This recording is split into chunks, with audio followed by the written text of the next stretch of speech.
민사소송을 제기하려고 하는데 상대방의 이름도 주소도 인적사항 등을 전혀 알 수가 없을 경우 소송을 제기할 수 없다고 알고 있는데 전화번호, 계좌번호, 차량번호 등을 알고 있으면 소송이 가능하므로 이 영상을 끝까지 시청하셔서 나홀로 소송에 도움을 받으시기 바랍니다. 첫 번째, 상대방의 주소를 모를 때. 상대방의 이름과 주민등록번호만을 알고 있을 때는 상대방의 인적사항 기재란에 이름과 주민등록번호만을 기재하고 주소는 불명으로 기재하여 소장을 제출한 후 법원에서 주소 보정명령을 송달받으면 위 보정명령 등본을 첨부하여 동사무소에서 주민등록 초본을 발급받을 수 있으며 위 초본을 근거로 당사자 표시 정정을 하여 법원에 제출하면 됩니다. 이 경우에는 지급 명령 신청도 가능합니다. 두 번째, 휴대전화번호만 알고 있을 경우 상대방의 주민번호, 성명, 주소 등을 모른다면 지급 명령 신청이 아닌 일반적 민사소송을 제기해야 하고 소장에는 이름, 주소 불명이라고 기재한 후 법원에 사실조회 신청을 하여 상대방의 이름, 주소 등을 알아낼 수 있다.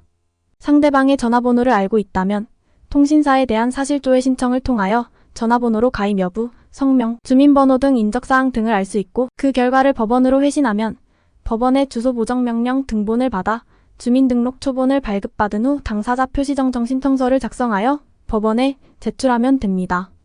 세 번째, 계좌번호만 알고 있을 경우 만약에 전화번호도 알지 못하는 경우에 상대방한테 계좌로 돈을 보낸 흔적이 있을 경우 계좌번호를 이용하면 됩니다.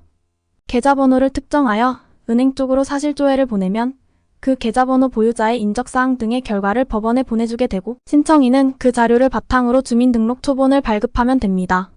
이와 같이 계좌와 핸드폰 번호를 이용하여 사실조회를 신청한 후 통신사 또는 은행으로부터 상대방에 대한 인적사항을 기재한 사실조회가 회보되고 법원으로부터 주소 보정명령을 받아서 가까운 읍면 사무소에 방문하여 상대방의 주민등록 초본을 발급받으면 됩니다.